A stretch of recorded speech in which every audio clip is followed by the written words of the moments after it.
गांव के बीचों बीच एक पीपल का पेड़ खड़ा था। कहते हैं किसी ज़माने में उस पीपल के पेड़ के पास किसी साधु की हत्या की गई थी। तभी से उस पेड़ के पास कुछ अजीब सी घटनाएं घटने लगी, जैसे रात में औरतों की रोने की आवाज़, बिना हवा के पेड़ की शाखाएं हिलना और उस पेड़ के पास से गुजरने वालों को किसी की परछाई का दिखना। गांव के बुजुर्गों ने सूर्यास्त के बाद उस पीपल के पेड़ के पास जाने से गांव वालों को मना किया था, लेकिन आजकल के नौजवान बच्चे उन सबको ये सब अंधविश्वास लगता और वो इस बातों पे एक कहानी की तरह हंस दिया करते थे।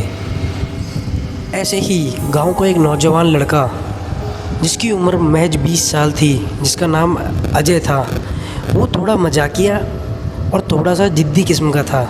उसे ये यकीन ही नहीं होता था कि कोई पेड़ भूतिया भी हो सकता है। नमस्कार दोस्तों, मेरा नाम है कृष्णा महतो और मैं स्वागत करता हूँ आप सभी का मेरे यूट्यूब चैनल कृष्णा महतो में। तो दोस्तों, मैं फिर से आपके लोगों के लिए एक नई स्टोरी लेके आया हूँ जिसका टाइटल है भूतिया पेड़ की दास्तान। एक दिन अजय के दोस्तों ने अजय को धमकी दे डाली कि अगर तू डरपोक नहीं है तो आज रात उस पेड़ के नीचे बैठ कर दिखा। अजय ने बिना कुछ सोचे समझे अपने जिद के कारण उनकी बातों का हामी भर दी। रात के ठीक 12 बजे अजय उस पेड़ के पास लालटेन लेके पहुंचा। गांव के सारे लोग गहरी नींद में सोए थे।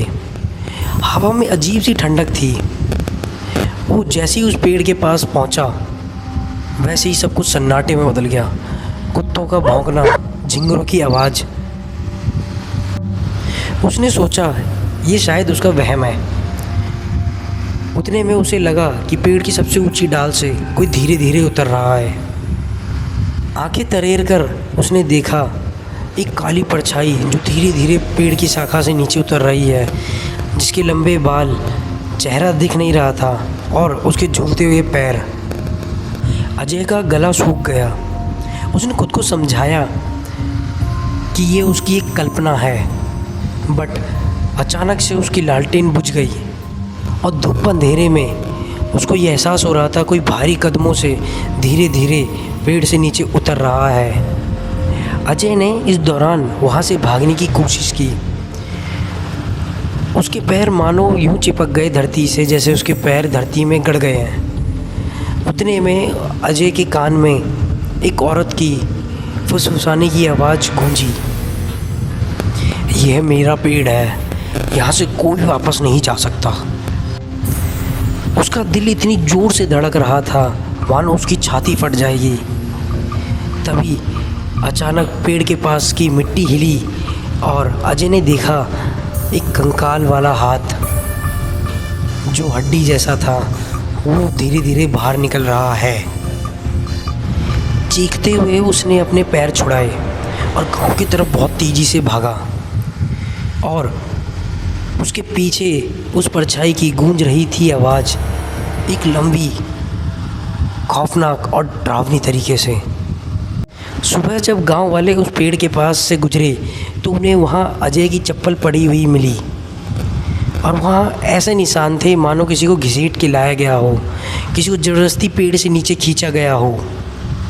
उस रात के बाद अजय जिंदा तो बच गया, बट वो पहले जैसा एबनॉर्मल नहीं रहा। अब उसकी आंखों में डर था।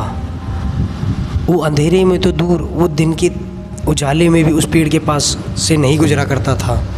वो डरता था हर एक चीज़ों से जो भी अंधेरे में है।